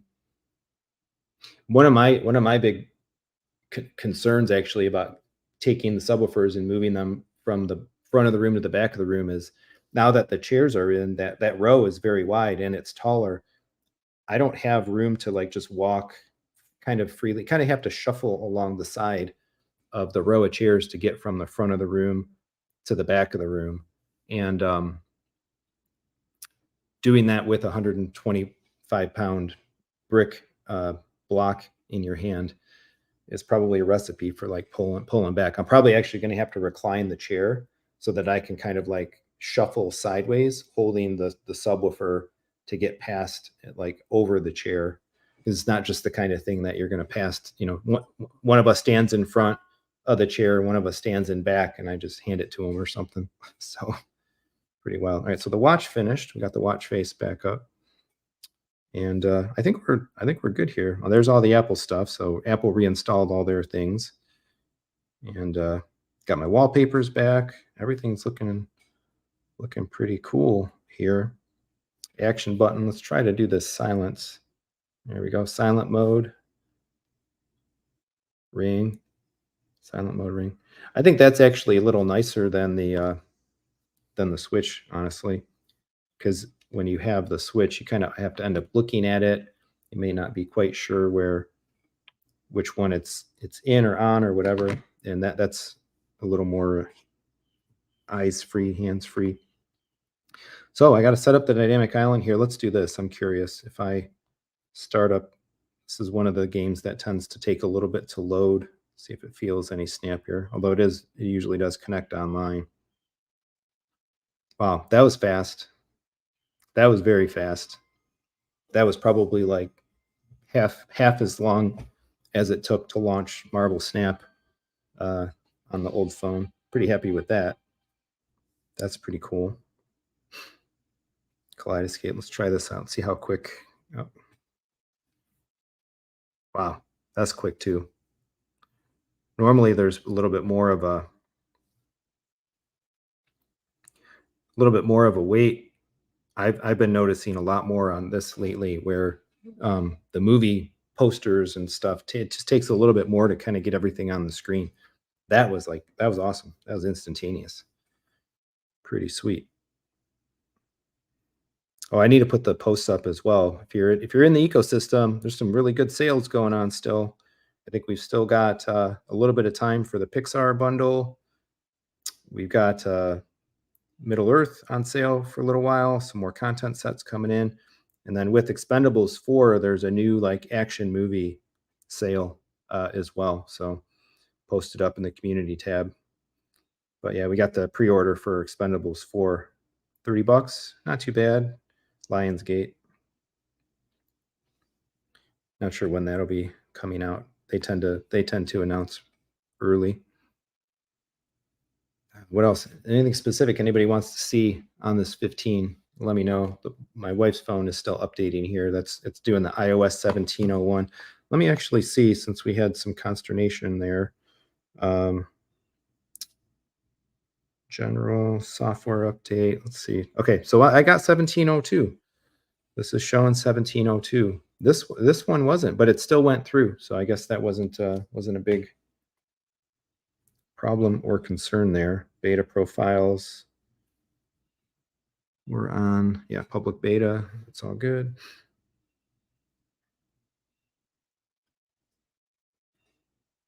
Yeah, probably if I do too much more, I'm going to run the risk of putting up more things that I probably don't want to end up putting up on the screen. Let's hit some more comments, and then maybe we'll work towards a little bit of a wrap up.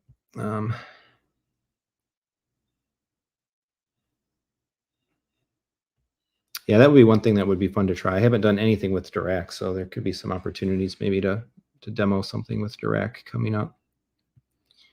Do you think the new K players will be the same price like they did with the servers? That's a good question. I don't know. I think that seems, in some ways, that's kind of like a likely thing to do. But I would also say that now that we've seen the advent of SSD technologies, it changes a little bit what may or may not be easily available in a player. And of course, we used to have players with storage, so maybe we'll see a return of that. We'll have some like more than one Strato, perhaps, and those could end up being at different price points as well. And just catching up on stuff here. Oh, another thing with the Terra Prime, the web GUI when accessing via IP is very fast. Cool. Yeah, that, you know, those extra, when you update the CPU, things get quick. Content sets seem to stay around. Have you seen any disappear? No. So those are fixed. There shouldn't be any reason to expect that content sets will be removed. The pricing may change. There may be content sets can go on sale, but super bundles will come and go in Kaleidoscape, but the content sets will not. Those are a fixed offering. Jules, do you have to add earphones, buds to the phone? Yeah, so there was not any of that stuff included in the box. If there's any latecomers, we basically, in the box, we had a screen film, and this is it right here. This is the Pro Max box. We had a sticker and a USB-C to USB-C cable, and that's it. No power brick, no earbuds or anything like that. It would have been nice. Would have been nice to see a USB-C fixed pair of earbuds, but I have to get those separately. All right. So my wife's one is still upgrading. I don't think we necessarily need to stay on for the whole shebang of going through the process of that. Just in case there were any latecomers, let me pop this out. Oh, always on screen. Oh yeah, check that out. I didn't even think about that when it was sitting here, and it had gone to sleep. But yeah, always on screen. That's a new thing. Try and get this out of here without.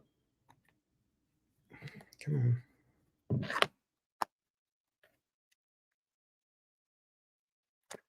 Jeez. I can't get a grip of the phone to get it out of the case. There we go. Okay. So yeah, there we go. That's asleep, and that's awake. Obviously, a brightness difference and stuff there. Black titanium, massive camera array. I'm really curious to do some filming with this and see maybe too, like in the next live stream recording or whatnot that I may be on. I always use this with continuity camera. So we'll see if that looks kind of any better. So tapping, yeah, tapping wakes it up. Got a few things that I need to log into. We got the new action button, volume buttons, and all that are the same. It feels a little warm to the touch. My old phone was starting to get hot, real hot, to the point where I was starting to wonder about it. That's another reason why I feel more confident or just more comfortable doing like the trade-ins, because they can evaluate the phone, they can do all that. But it was, to me, it was starting to run pretty warm. So that is your iPhone 15 Pro Max, black titanium, feels very nice. Fine woven case, plastic edges, cloth feel on the back. Oh, I already got a scratch in it.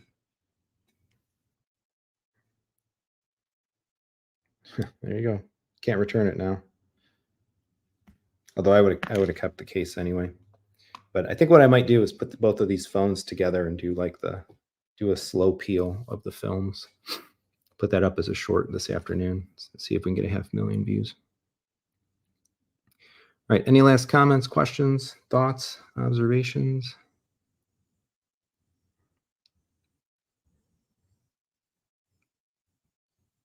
And asking, you think we'd ever see the Toho? Oh man, God, I would love to see the Godzilla movies in K. Criterion, I think, held some of the rights to distribution of those for the longest time because they did that big Criterion collection. But there's the multiple eras of Godzilla. A few years ago, I actually watched through from the 1950 original through. I think that's the Toho. That is the Toho era, right? The original several movies. And they're all available on iTunes now, or they have been kind of for some time. Yeah, I watched all the way up until like the 80, yeah, the first 15, right? Up until 1975. All those are on iTunes. The next era, what's the next era Godzilla? Is it Showa? No, Showa's the original Heisei period, or not Heisei, that's something different. Heisei period, 1984 to 1995. Those are like really hard to come by. Like a lot of those are missing from iTunes, kind of like even sporadically available. Some of those too, you got to like really chase them down on even on physical media. But man, I would love a Godzilla. I like kaiju movies and stuff. I would love a Godzilla collection on Kaleidoscape for sure. I'd buy them all. That would be a content set where I already don't own everything. I could actually enjoy buying it. Julius asking, what's going on with your bathies? Yeah, I think I determined I'm not much of a headphone person. The bathies went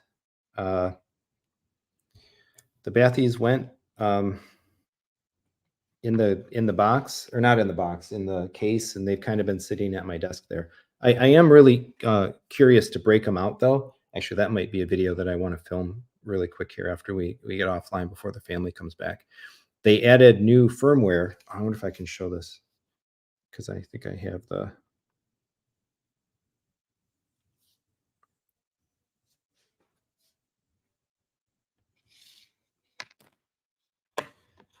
There's an update. Yeah, I can't find my headphones. They're in the other room.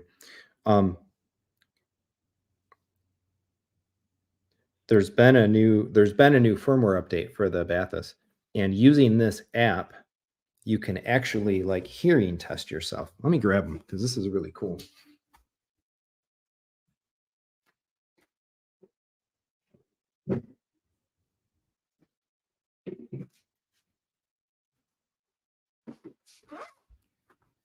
Quite honestly, I was almost even thinking about putting these up for sale. Just not because I don't like them. They're phenomenal. I don't know. I just struggle with things on my head, on my ears, and stuff like that. So if I turn these on, yeah, let's connect to them.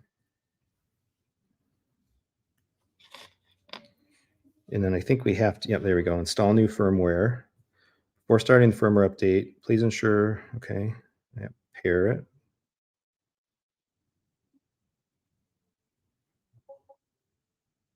All right, I think we're good. Installed version 152, available version 154, continue. We'll let that go ahead and run. Yeah, so I thought even about selling them just because but they're so nice. They sound so good. I just struggle to wear them for extended periods of time. Um, for work and whatever, I found them heavy on my head, moving around. The last time I traveled, I didn't even take them. So I don't know, but I'm really eager to try this audio hearing assessment kind of thing out. Um, I don't think it's a substitute necessarily for going and getting a real full on hearing test, but I'm still curious what it might tell me ahead of doing that. I want to try. I think I want to go get a full on hearing test sometime this year, maybe before the end of the year, once I get through some more of the allergy testing and stuff that I'm doing for dealing with all my coughing and things. But in the meantime, I'm really curious to see what it says, if my hearing is rolling off or what it shows. Yeah, okay. He came with some other stuff like Shin Godzilla. Yeah. Yeah, it's a bummer. And the other kind of screwy thing, I think a lot of those interim movies, I thought the rights were held by Sony as well. So like there should be more K's in really well with Sony. Sony really the Sony Pictures content library on Kaleidoscape is really strong. So, but for some reason, I don't know. But who knows if it's just they didn't get them or there's rights, other rights. So yeah, they could go after some more. I think they could go after some more like Japanese content, animes and stuff like that. I think would be a cool expansion to see in the store. If this finishes fast enough, we could hang out and try this live, this hearing assessment thing. That might be kind of cool to do. I'll do it in a separate video coming up, but in any case, again coming up, I'll talking about a longer form video talking about the audio upgrade plan. So we'll have a lot to play with between now, I think, in the end of the year with the things that are on their way. Yeah, theater's looking good. I don't know what our next movie might be down there. We finished last movies we watched. We did Amazing Spider-Man 2 was my daughter's pick, and then the Turtles, the new Teenage Mutant Ninja Turtles movies. That was mine. But I think Shazam. I think maybe looking for some more superhero-y kind of stuff. I think Shazam might work out age appropriate wise and be fun to watch 1 and 2 of that with the family. When next it's our movie pick. Yeah, we're getting pretty close. Yeah, we'll check this out really quick live. I think this could be kind of cool. As long as you guys want to hang out. I've got a little bit more time, I think, before the family comes back. New name there, Chris Agrodemos. Hey, from Greece. Awesome. Welcome to the hangout. Welcome to the channel. Saturday night in Greece right now. Toho sells better Godzilla movies for me. There's a new show coming too, right? The Apple TV Godzilla show is coming soon. I don't think it's out yet. Coming soon. I was trying to watch Ahsoka. I'm just so tired in the evening. I lay down like, oh yeah, well let's watch I'll watch a show, and then literally 5 minutes I'm asleep. Like I need to not lay down on the couch to watch something if I want to have any chance of actually seeing it. So I read for a little while, and then if I can manage it, I'll pull something up to watch. Chris asking, what do you think of the HomePods, the Apple HomePods? I don't have a HomePod, unfortunately. I don't have any problem recommending them to folks though, just because I am a little bit of an Apple fan. Have pretty much everything except the HomePods. If I moved again and I had my druthers, I wouldn't mess with any in-ceiling whole house audio stuff, and I would just buy HomePods. I would put a HomePod in the kitchen and a couple other places where we might want music, and I would do that in a heartbeat over the distributed audio kind of stuff that we did actually do here from years ago. But Yeah, I wouldn't have a problem recommending them at all. I'd be really curious to try a couple of them out as well in like the stereo pair with the television. You could for something that's going to be markedly better than TV speakers, I think you could do, but and still have some really cool usability if you're deep into the Apple ecosystem stuff. I think you could do, you could do a whole lot worse. Ahsoka's an Atmos treat. I was actually watching it in the living room. That's one of my other problems. I should just go downstairs. I probably have a better chance of staying awake down in the theater. Right, headphone version done. There we go. So let's see if we can find this real quick. It's probably in here, sound personalization. Okay, let's try this out. So you're hearing your sound. Sound personalization reveals a unique and enriched audio experience tailored to your individual hearing ability. Audio is more immersive and dialogue becomes easier to understand. You are able to listen at reduced volume without any loss of detail. Get started. Hearing assessment. Personalize sound to your unique hearing ability and enjoy audio tuned to you. Find a quiet place and good enough for now. Take a 5-minute hearing test. Enjoy sound tuned to you. Does anybody want to see this if we go through this?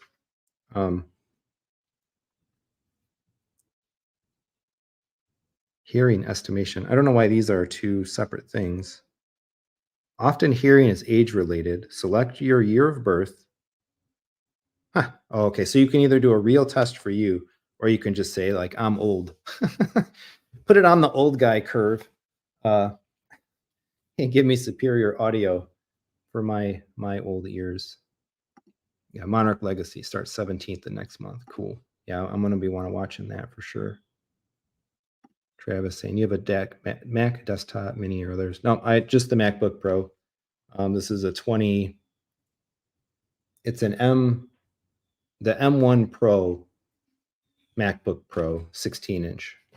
So 2 years old, I think, this fall.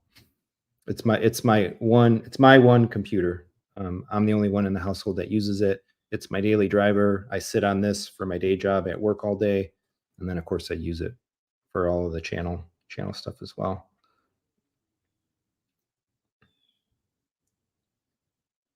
All right, let's see what happens here. So if we did test your ears, I wonder if I have to put this. I probably have to put these on. Find a quiet place. The hearing test is most accurate when done in silence. All right, that's fine.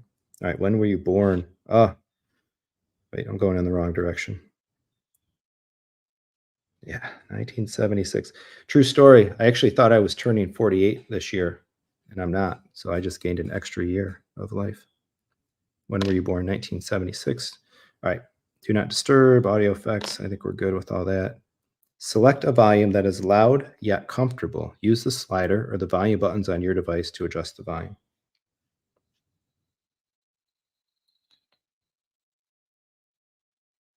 All right, we're gonna go there. I just knocked it down one level. Loud yet comfortable. Actually, I'm gonna go down 2. How the test will sound. During the test, you'll have to focus on the beeping sound. The beep will disappear into the noise. The background noise will always be there. So it's like crickets. The noise that they're using, it sounds like you're out in a field somewhere. And the beep is like a high frequency beep. Beep, beep, beep, beep, beep. All right, so now I know what we're listening to. Before we start the test, try this practice round. All right, let's do it. Oh.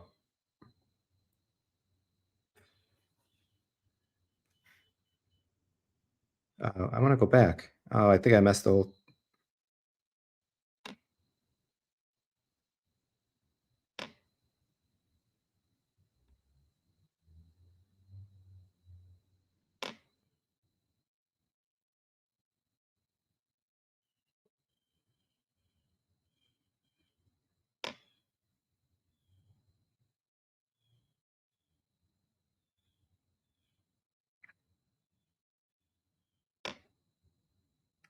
I want to cancel this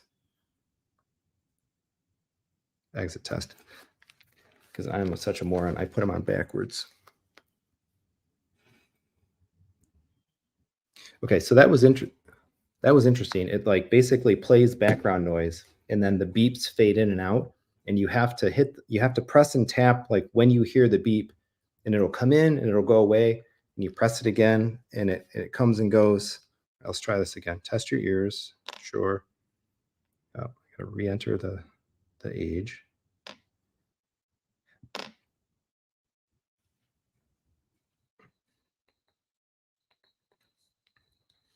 Go back down to there. I know what I'm listening for.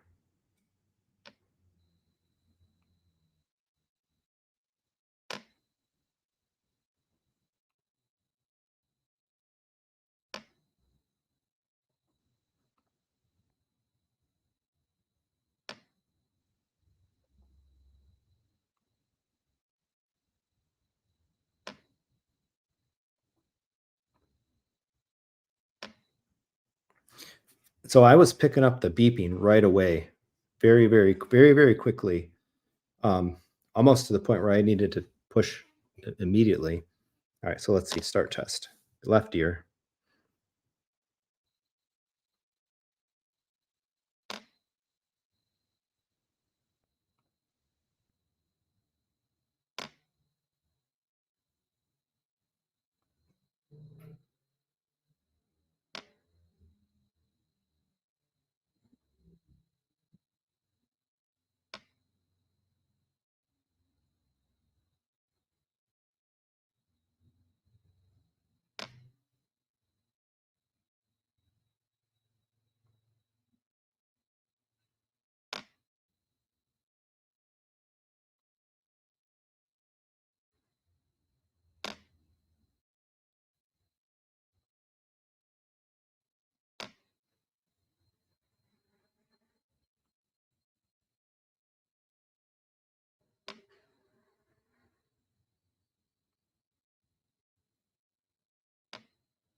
Hmm. So that's interesting. Yeah, it's playing like different volumes, different intensities of the background, like field cricket noise, and then different levels of intensity of the beeping comes in. And it's sometimes hard to differentiate between them. Let's do the right ear.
Here we go. Let's see what we got. Your personalization, low pitch, high pitch, range of details you usually hear. So I guess the higher the frequency, the worse my audio, my hearing gets, which I don't think is too out of the question. This dotted line along the top, if you can see it, it's kind of faint. It says optimal. So high pitched noises. So I'm better at low, and I follow the curve, I guess. Interesting. Yeah, and then they have this other thing now too called Mimi. You register a Mimi account, and you get you can like keep track of your stuff. So that's pretty cool. And then I presume that sound personalization curve stays in the headphones. I don't think anything else is different in the app here. So pretty neat. I'll have to play around with that, try it a little bit on and off, and experiment to come. So let me see if I missed any comments while we were doing that. Oh, Sammy's taking off. Have a great weekend. Yeah, thanks so much. Thanks for hanging out. Awesome. Yeah, we're at only 24. Yeah, you got some time. Computer science, good degree. Good degree. Come work with me someday. Cool. All right, folks. Coming up on 2 hours. Cool hangout. We got to take a look at the iPhone 15. I'll finish my wife's offline here. Get that all going for her when they get back. Oh, I can't go without the final. Let's see. How many apps? We had to answer this question. How many apps does she have to upgrade in her app store?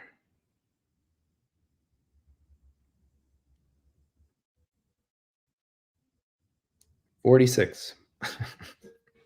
46 out-of-date apps. Update them. All right. That's fun. All right. So I'm going to do that and get some more awesome Techthusiasm content out for everybody there. Again, tomorrow, talking about some of the upgrades. Stuff is on its way. It's in the mail. And I got to give the green light to a couple of other things here, hopefully this week. And then even more than that, actually, in the works coming up. Really, really fun. Hopefully some more collaborations as well, both on this channel and some other channels. If you missed it, I was with Shane and Don this past Thursday. Pretty cool. Thanks to those guys for inviting me to hang out with them. I hope to do more. I'd like to get in a podcasting kind of group coming up, but we'll see where that goes. I got the big blowout already filmed and ready to go about the acoustic remeasurements, changes, and all that since the chairs went in. Of course, if you want to buy any of those chairs, audio advice, check it out. Affiliate links and all that stuff down below. I got some tires to inflate and some other things to make content about. So, yeah, been a fun hangout. Thanks so much, everybody. Come on back for more home theater discussion, iPhones, and all of that, and a whole bunch of fun. Have a great Sunday, great Saturday. Enjoy the rest of your weekend. Goodbye.